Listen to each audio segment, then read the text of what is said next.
താഴ്ന്ന നികുതി ഘടനയിൽ വീര്യം കുറഞ്ഞ മദ്യം വിതരണം. ചായയുടെയും വീര്യം കുറഞ്ഞ മദ്യം കൂടി തമ്മിൽ എന്ത് വ്യത്യാസം, ബന്ധമുണ്ടോ? ഇല്ല അങ്ങനൊന്നുമില്ല. ചായ നല്ലത് അല്ല, വീര്യം കുറഞ്ഞ മദ്യം നല്ലതല്ല, അത് ആരും ഉപയോഗിക്കരുത് അല്ലേ? മദ്യമേ നല്ലതല്ലെന്ന അഭിപ്രായമാണ് എനിക്കുള്ളത്. അപ്പോൾ വീര്യം കുറഞ്ഞ മദ്യം വിതരണം ചെയ്യാനുള്ള നീക്കത്തിൽ തീരുമാനം UDF-ന് വിട്ട് മുഖ്യമന്ത്രി. കോൺഗ്രസിൽ നിന്നും ഘടകകക്ഷികളിൽ നിന്നും സമ്മർദ്ദമുയർന്നതോടെയാണ് ആ തീരുമാനം. അതേസമയം സർക്കാരിനെതിരെ വിമർശനം കടുപ്പിക്കുകയാണ് LDF. കർണാടക മദ്യ ലോബിയുമായുള്ള ബന്ധവും VD സതീശന്റെ മംഗളൂരു യാത്രയും അതീവ ഗൌരവത്തോടെ കാണണമെന്ന് CPIM മുഖപത്രം ദേശാഭിമാനിയുടെ എഡിറ്റോറിയൽ പറയുന്നുണ്ട്. വിവരങ്ങളുമായി തിരുവനന്തപുരത്ത് നിന്ന് ശ്രീജിത്താണ് ചേരുന്നത്. Sreejith, very good morning. ഈ ബജറ്റ് ദിവസം മുതൽ ഈ വീര്യമേറിയ ചർച്ചകൾ, വീര്യമേറിയ വിമർശനങ്ങൾ ഒക്കെ വന്ന ഒരു വിഷയമാണ്. ഇനിയിപ്പോൾ പാർട്ടി തീരുമാനിക്കട്ടെ എന്നൊരു നിലപാടിലേക്ക് മുഖ്യമന്ത്രി വരുന്നു. പാർട്ടി തീരുമാനിച്ചാൽ വീര്യം കുറഞ്ഞ മദ്യം ആൾക്കാർ കുടിക്കും, ഇല്ലെങ്കിൽ വേണ്ട എന്ന് പറയുന്നു. പക്ഷേ പ്രതിപക്ഷത്തിന്റെ വിമർശനം അത് മറ്റു വിഷയങ്ങളിലേക്ക് കൂടി, മംഗളൂരു യാത്ര ഉൾപ്പെടെയുള്ള വിഷയങ്ങളിലേക്ക് കൂടി നീളുന്നുണ്ട്.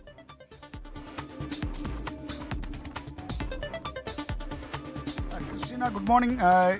വീര്യം കുറഞ്ഞ മദ്യത്തിന്റെ നികുതി കുറയ്ക്കുന്നതുമായി ബന്ധപ്പെട്ട് ഇന്നലെ മുഖ്യമന്ത്രി ഒരു നിലപാടിൽ നിന്നൊരു പിന്നോട്ട് പോക്ക് നടത്തിയെങ്കിലും ഇനി അതിൻ്റെ ഭാവി എന്താണെന്ന കാര്യത്തെപ്പറ്റി ചില സംശയങ്ങളുണ്ട്. ഇന്നലെ പ്രതിപക്ഷം അത് നിയമസഭയിൽ ഉന്നയിക്കുകയും ചെയ്തു. പ്രതിപക്ഷത്തു നിന്ന് മുൻ ധനമന്ത്രി KN ബാലഗോപാലാണ് ആ സംശയം ഉന്നയിച്ചത്. കാരണം ബജറ്റ് ഒരു പ്രസംഗമാണ്, അതൊരു പ്രപ്പോസൽ മാത്രമാണ്. എന്നാൽ ധനബില്ല് പാസ്സാകുമ്പോഴാണ് ഈ നികുതിയിൽ വരുത്തിയിരിക്കുന്ന പരിഷ്കാരം ആ ഭേദഗതിയിൽ, ധനബിൽ ഭേദഗതിയിൽ ഉണ്ടെങ്കിൽ അത് പാസ്സാവുകയാണെങ്കിൽ അപ്പോൾ തന്നെ ഈ നികുതി കുറവ് പ്രാബല്യത്തിൽ വരും. അതാണ് നിലവിലുള്ള കീഴ്വഴക്കം, അതാണ് നിയമപരമായിട്ടുള്ള നടപടിക്രമം. മാത്രമല്ല, സാധാരണ ധനബില്ല് പാസ്സാക്കി കഴിഞ്ഞാൽ അതിനുശേഷം പിന്നീട് സബ്ജക്റ്റ് കമ്മിറ്റി 120 ദിവസം പരിശോധിക്കണം എന്നുള്ളൊരു ചട്ടം കൂടിയുണ്ട്. എന്നാൽ ഇന്നലെ നിയമസഭയുടെ നടപടികൾ പൂർത്തിയാക്കിയപ്പോൾ സബ്ജക്റ്റ് കമ്മിറ്റി പരിശോധിക്കണമെന്നുള്ള ആ ഒരു പുതുക്കിയ ബജറ്റ് ആയതുകൊണ്ട് സബ്ജക്റ്റ് കമ്മിറ്റി പരിശോധിക്കണമെന്ന വ്യവസ്ഥ ഒഴിവാക്കി സഭയുടെ അനുവാദത്തോടു കൂടി അത് സ്പീക്കർ ഇന്നലെ അക്കാര്യത്തിൽ മുഖ്യമന്ത്രി അവതരിപ്പിച്ച പ്രമേയം അംഗീകരിച്ചുകൊണ്ട് അക്കാര്യത്തിൽ ഇളവ് നൽകി.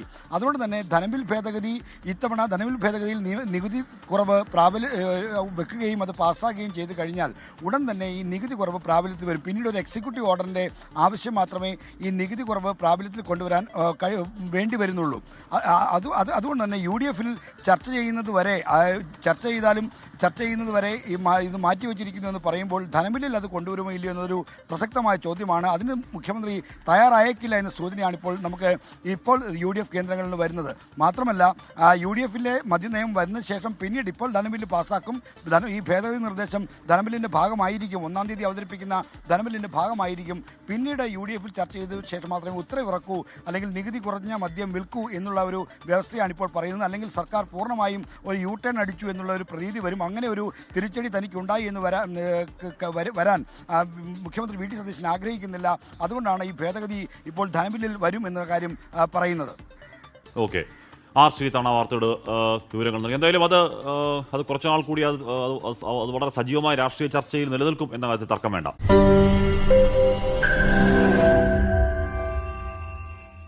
ലോകത്തെവിടെയായാലും ഏത് സമയത്തും 24 വാർത്തകളും ഓഗ്മെന്റഡ് റിയാലിറ്റി പാക്കേജുകളും എക്സ്പ്ലെയിനറുകളും വിശദമായി കാണാൻ ഞങ്ങളുടെ YouTube ചാനൽ നിങ്ങൾക്ക് സബ്സ്ക്രൈബ് ചെയ്യാം.